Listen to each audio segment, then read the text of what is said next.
Hello. Today, once again, we are playing Shadow Empire. So this will be the start of a new game, which, as it is frequently the case with Shadow Empire, the first time you can start a new game on load of the game. It takes a little while to load, so we might be sitting here a moment to chat. Based on the voting, as I last checked, I think it was like 2 votes for Autocracy, Enforcement, Fist, and 1 for Autocracy, Government, Heart. So we're gonna go with the former. Last time we played on a Medusa world on large to supersize. I tend to call the sizes by the first one, not the second one, so I described it as large. So I think technically it might have actually been supersized, but I described it as large. We're going down to normal to large size. And I'm going to be playing on a Morgana class world. With the changes they've made, I think Hydra is actually what I usually think of as Medusa World. Medusa World used to be like Hydra plus Medusa. It was a lot less jungly than I remember it being. Oops, sorry for the mic boop. Scratching my nose. So basically going to leave history class with everything ticked off. One thing if you're looking for more difficulty but don't want to turn the difficulty up is you can do Nemesis. The only thing I have checked on here is spread out, so the majors will be a little bit more spread out. For when I was clicking around, doing a lot of exploration to generate sort of the map seed effects, I had known map on. We're going to go back down to complete. This may mean that the map might not be quite what I want it to be, but it should be fine that way. Otherwise, it's going to be basically sort of the normal what I do. We're going to do detailed planet generation. There are some things on this planet I want to have a specific way, such as I'm going to make sure that we're rolling like 20 to 30 zones, and then I got 1 billion plus people, for example, right? So I don't want to just go skip the end, right? I don't want to click planet and drop me in. I do want to do detailed. Firewall is going to be complete, so I don't get to know anything beforehand. This is only me. I tend to do a city-state start. If we're playing Fist, we definitely want to do a city-state start. Well, actually, more zones wouldn't necessarily be bad, but I tend to do one zone. And we're doing Fist, so militia only. If you want a quicker game, maybe start with some armies, but then that's going to very heavily suppress your militias. I'm going to leave the story modules on. The story modules, depending on what you're doing, are easy enough to ignore if you need to. Tech level 3. Again, if you want a faster game, you might want to go up to a higher tech level. The number of techs you start with is the tech level squared. So tech level 3 starts with 9, tech level 4 starts with 16, tech level 5 starts with 25. And vice versa, the tech levels actually do mean something in-game, and you generate the tech level based off of how many techs you have by the square root. So when you have 9 techs, you have tech level 3. If you have 16 techs, you're tech level 4, so on and so forth. I'm going to have Air Force enabled. This is the planet that will probably have an atmosphere, so Air Force might actually be a little bit interesting. If I was playing a moon or something, I might turn Air Force off. I'm going to turn the development speed. Last game was on fast, because I wanted... Well, to be fair, the last 2 games were on fast. The first one, we didn't even get to the railroads before the game ended. The second one, well, without giving you too much spoilers, I was on the receiving end of atomic strikes because of how long the game went. So I either want to turn it down to normal or want to turn it down to slow. I'm going to go to slow. I might regret that. I might probably want it normal because I'm also going down to planet size. We went from large to normal. Organization level, going to start with the Supreme Council. I'm going to pick councils in a slightly different order this game than last game. I'm going to stay on regular. We lost the last game, so it's probably a good sign that I should not turn the difficulty up.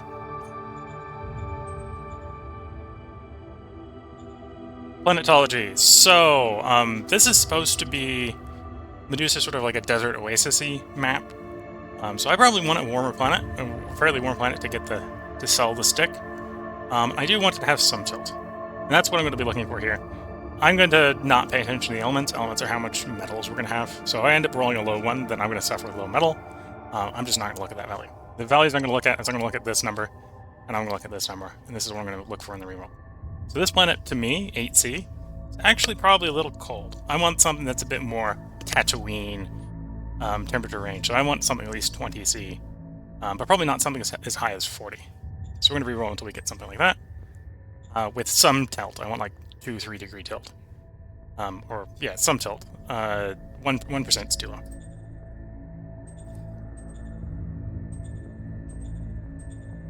There. That will work. So we've got some tilt. We've got something over like 5%, so 14% will work. 29 is not too hot. This will have a pretty warm tropical region.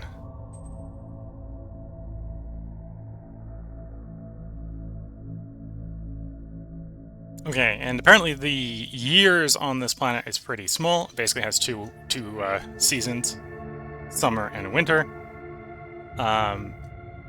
And you can kind of see, okay, so this is a fairly warm planet. Tropics are almost at 40 C, and the Arctic, Antarctic regions, only those are barely getting cold enough that you might start considering them cold. Even they're pretty warm on their coldest days. So this is going to be a warm planet. And it looks like there's going to be no rainfall, so this is going to be pretty low water content planet. And we've got a pretty toxic atmosphere, apparently. Yeah, there's some sulfuric acid in the atmosphere, that would do it.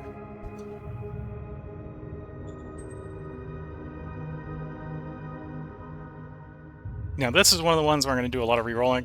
I want 20 to 30 zones, and I want like 1 billion people. 1 billion plus people, so that's going to take quite a few rerolls to get.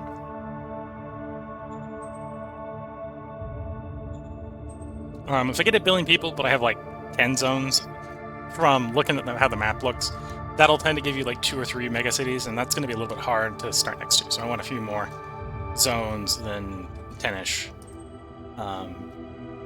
And then obviously I want 1 billion people because I want to do a game with a lot of ruins.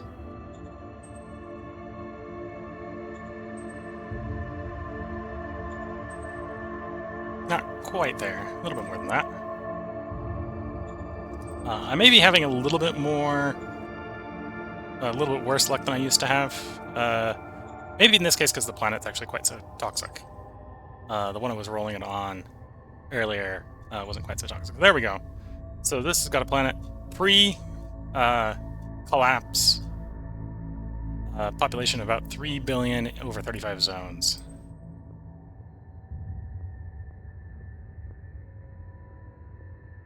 Dissolution War sabotaged. So less than 1% of the population survived the apocalypse. And I suppose what I can do is I can sort of sit here for a moment. If you want to read, you can pause the video. Then I'll scroll down a bit, and if you want to read, you can pause the video. That should hopefully give you enough time that if you wanted to read this, you could read this. Apparently, since the Dissolution War, it's been just under 300 years. And here's the final overview. So unlike some of the planets that I rolled in preparation for this, this is a planet that has very little rainfall. A lot of the ones I rolled actually have a decent amount of rainfall. And actually is not going to be farmable. We're going to be in domes the entire time. Near instant death, so if their spacesuits break, they're having a bad day.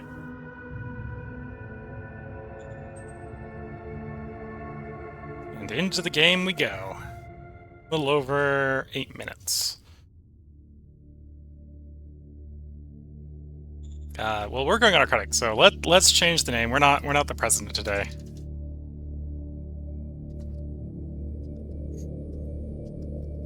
If there was like a random button, I'd boop the random button a couple times.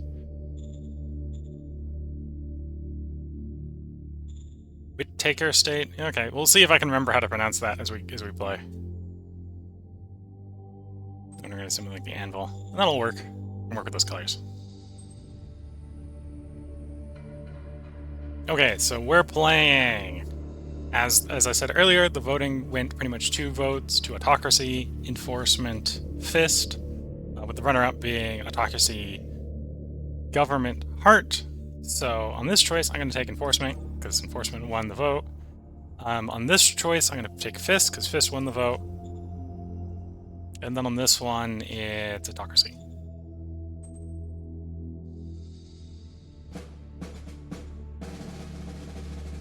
We have 3 decisions and 64 reports.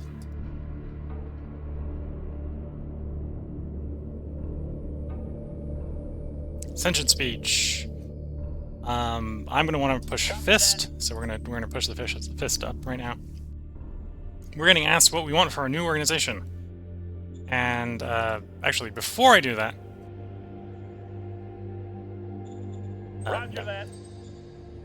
okay, before I do that, we're gonna look at our starting situation. So we've already got negotiations from a neighbor, obviously. So we got a minor culture, pasture packs. That was probably the people wanting normal relations. Well, actually, I didn't even check to see who wanted normal relations.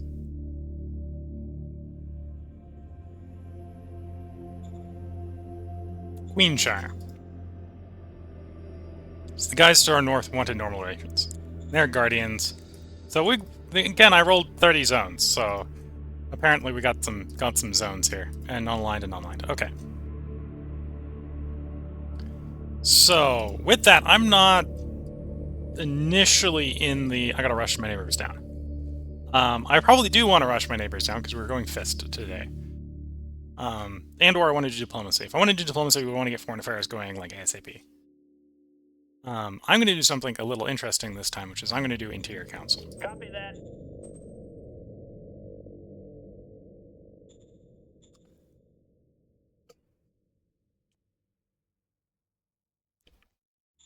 Okay. Let's go into proficiency here, or profiles here. So we've decided, or the vote decided, that we're doing Autocracy, Enforcement, and Fist. So I'm going to go over these quickly to sort of explain why some of these, what changes with sort of these profile choices and what benefits that sort of gives us. The first one here, which is Fist, you can see with this first one, if we pick up voluntarism, which requires you to be over... Oh, it's not going to tell me easily, is it? I believe it's 30. Well, we're up to 60, 30, 40, 50... Okay, I don't remember quite the ratio. It might be 40. Actually, it probably is 40.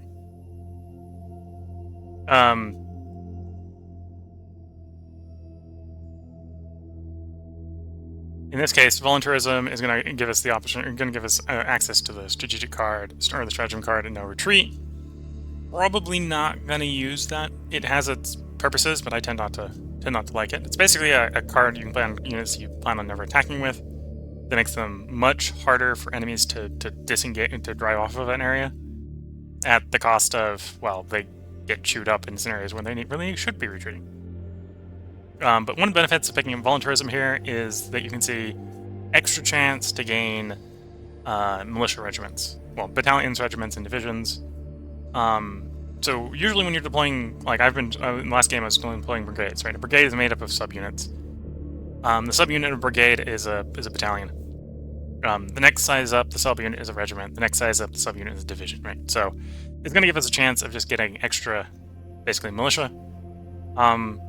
Usually this is not super great, because if you're over your militia cap, based on the militarism of a city, then you're not going to get any militia from the city. So this is just going to give you more units, and it's actually going to some degree interfere with reinforcements. The second tier one here, which is Warlust, gives 50% higher cast total. So CAS is a little bit complicated in that it's an acronym that's used twice. Usually it means cultural association score, which is how cultural a zone is. In this case, this is combat acceptance score.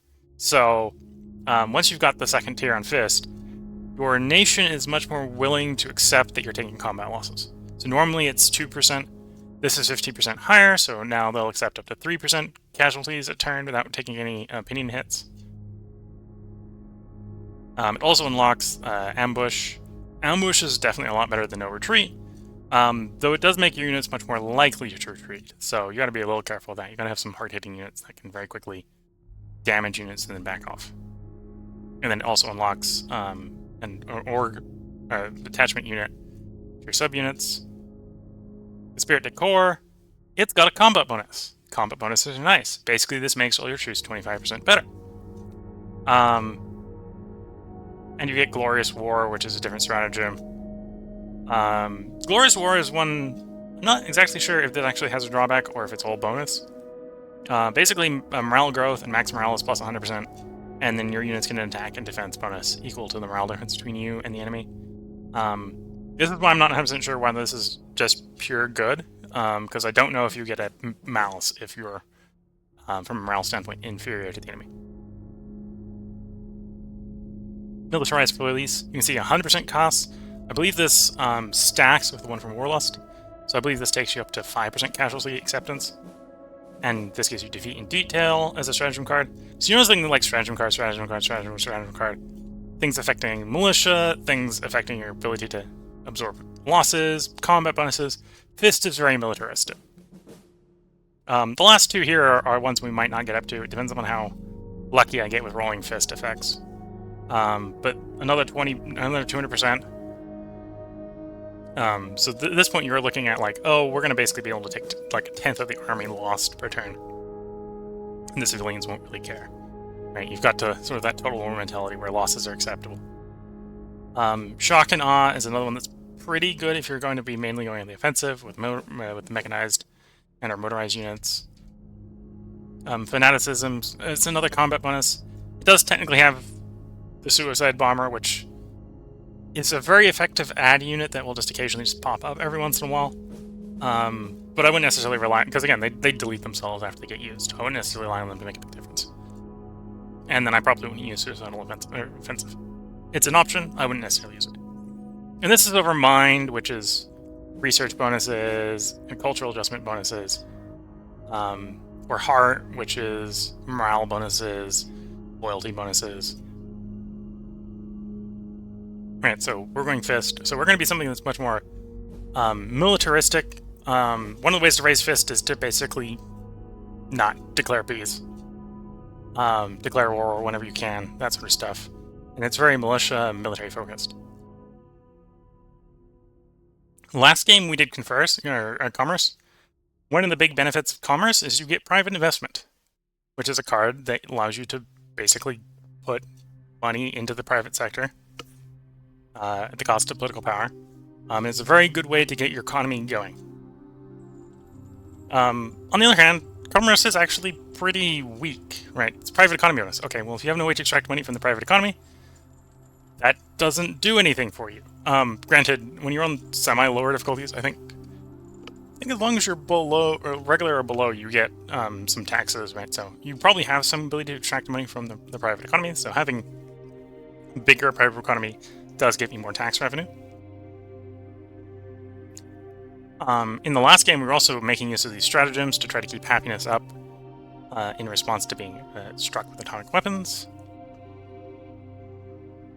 Improvised IP is actually a new card. We didn't have access to it last time because it came in with the last patch. But you're seeing commerce bonus, happiness bonus, commerce bonus, happiness bonus. Commerce is very much, it's not a very strong profile choice, with the exception of private investment. Private investment's real strong. Government is not the one we're going to be doing this time, but government is sort of bureaucracy in government, so you get a bureaucratic bonus, you get a public industry bonus, right? So everything that we own is going to basically be better if we were government. We're not doing government right now, but that's the strength of bureaucracy here. On the other hand, this time we're doing enforcement. Enforcement, one of the big things about enforcement is, whereas commerce is good for the public sector, government is good for the government sector, enforcement's good for moving things from the public sector to the government sector. 50% tax bonus. Under commerce, you might be having a 10% tax rate, which, granted, because commerce is really good at getting the private economy going, might be a lot of revenue. But under enforcement, your 10% tax rate gives you... Technically, I don't know if this is a free money modifier, so I don't know if you're getting 50% more money, or if it's just 50% more revenue being diverted. So I don't know if a 10% tax rate becomes a 15% tax rate, or if it's still a 10% tax rate, but you get 50% more, but more money, right? Also, it gives us militia enthusiasm. This is one way to raise the militancy in a zone, so it doesn't go down to 0. This one combined with Fist, so one of the things I didn't bring up with Fist is the reward card for Fist. If you watched the last game, where we were getting zoos and commercial projects, those are reward cards. The reward card for Fist is, I believe, the militia HQ card, or at least it gives you the militia HQ building, which gives you a passive militancy bonus. So that combined with militia infuser means we'll be able to keep the militia growing for much, much, much longer than we normally would in a game. So we're going to have militia basically around the entire game. Whether they're serving as the main combat arm is going to differ. Also, again, enforcement is very much the tax option. So, from the Interior Council, we get an ability to extract more taxes. It's not particularly good at doing government jobs, not particularly good at doing public sector jobs, but it's really good at moving money from the public sector to you, the government. Efficiency goals. Logistics bonus. Also really good at logistics. We're getting efficiency drive, which is a way to get more equipment and funds in our bureaucracy. So basically, we can pay political power to get the bureaucracy working a little bit better. We can threaten leaders to keep them in line. We can suppress unrest. And technically, this is a stratagem. So this is actually going to combo very well with being autocratic, which is, hey, brigades that we've given this stratagem to are going to be better at suppressing unrest.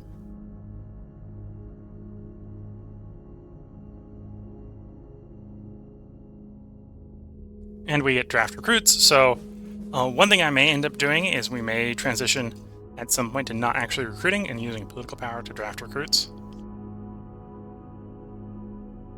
And recruitment bonus. So if you are recruiting, you can get more recruits being enforcement. And then a bigger tax bonus, and a bigger logistics bonus, and a bigger recruitment bonus. Right. So this is very much, I want to take stuff from the private sector and I want to put it in the government.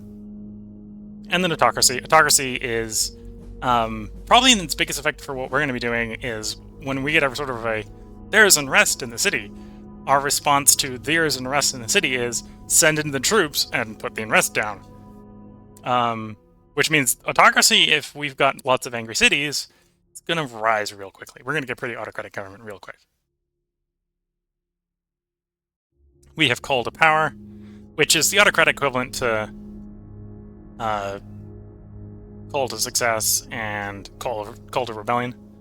The difference is that you're playing on the seed of ambition and soldiers and stuff in the enemy's army. We're not going to use this very early on, but this is the thing we can do with autocratic, where we can just sort of try to inspire rebellion.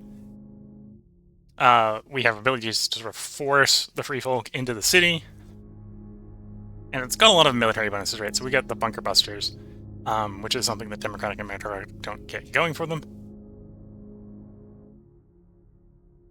Submission, so we're getting suppress and rest again as another card. Same as enforcement, but it's actually a little bit earlier in Autocracy. We're getting pillage, which is a way to sort of use the army to take food and credits.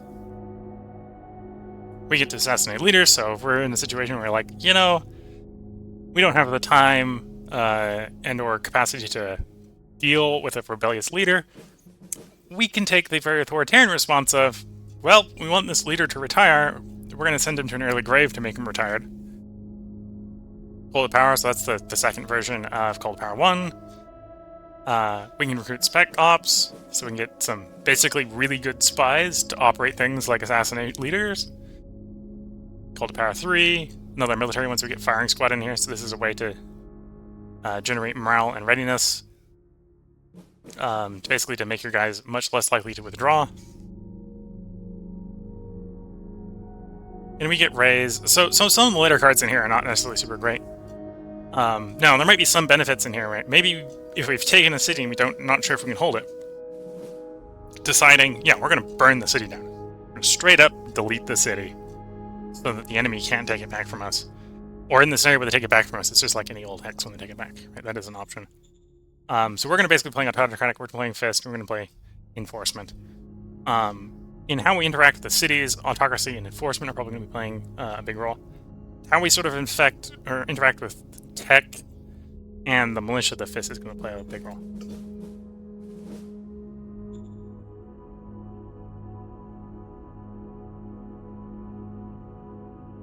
Okay, I think I'm going to leave the motorized in the HQ, the big motorized in the HQ.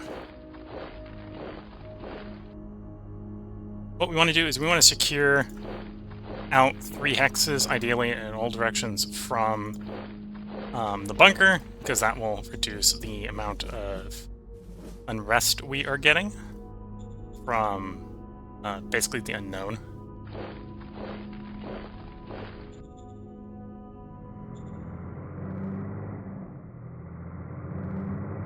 Okay, so which hexes? I think it's just that those 2 hexes are the ones we need to get. And we basically want to hold that for the moment. Well, we sort of get our grounded, get our seat going, and sorting out various things. So we can see initially. So this is the militancy in the zone. We have 100 militancy. So as turn cycle, our maximum size should go up because we're at militancy 100, and as it gets big enough, that should spawn in new brigades for us. Well, in this case, battalions for us, because it looks like it's going to spawn a small battalion. Starting cards, I don't think I'm going to use any of the initial starting cards.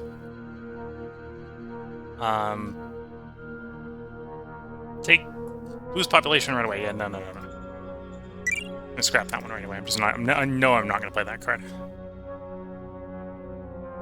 I am actually taking the Interior Council as the first council. So we'll try playing probably income tax as soon as we can get a decent leader to the interior.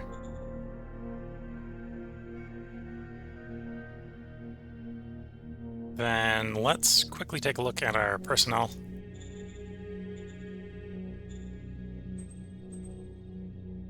Okay, so we do have a reserve pool guy. He's a capacity 1 reserve pool, so not going to rely on him too much. I'm going to wait for the Interior Council to hopefully pull up some better people to run for positions. Right now, only we can pull juniors. Okay, so with that, that's basically the first turn. So I'm going to go ahead and cycle the turn. We'll probably call up the governor and change some of the city settings. But because that costs political power, I'm going to delay that until I think I have everything I need for it. Here we are on round 2. So when you got a small opponent, and you're early in the game, turns go pretty quickly.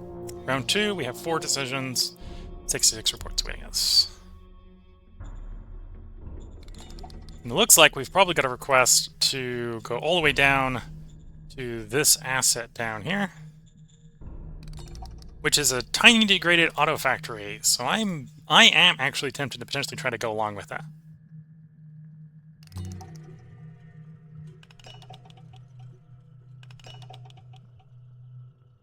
Received a radio contact from Hex 6851. A private expedition by some of the people has established control of the special Hex. They are requesting that we help them hold it.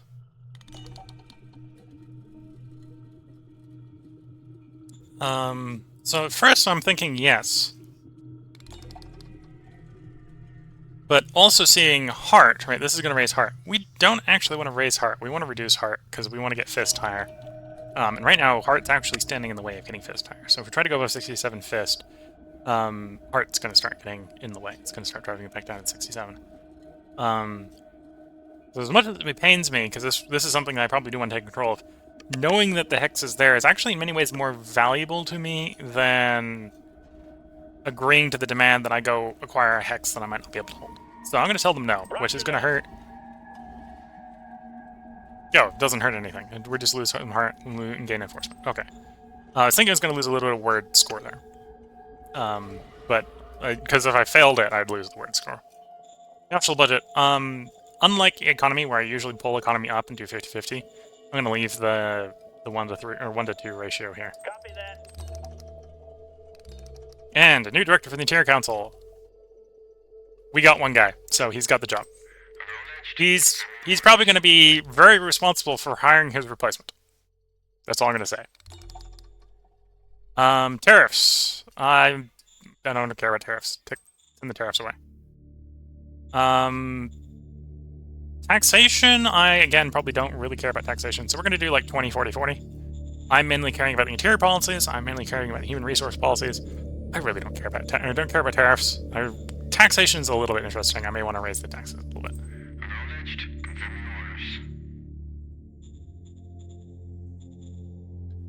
As far as stockpiles, everything's going up. That's good to see. This guy, try to run home. In fact, we'll try to meet you halfway if we can. Because the auto factory, I'd like to have the auto factory, but I'm not going to take a relations hit to try to hold something that I'm not sure if I can hold. Okay, so we've taken the 3x3 zone around the capital. So basically, I just want to kind of hold that for the moment. I don't want to expand necessarily into the minor regimes, as that'll piss them off. In fact, we've kind of slightly pissed off the one that we told no to, but... because if I don't piss them off too much, they shouldn't come swinging at me as well. Do I want to deploy a spy? I'm thinking no. I now have a head of income with the Interior Council. And actually, a 50-50 roll is not bad for income tax. So we're gonna roll the 50-50.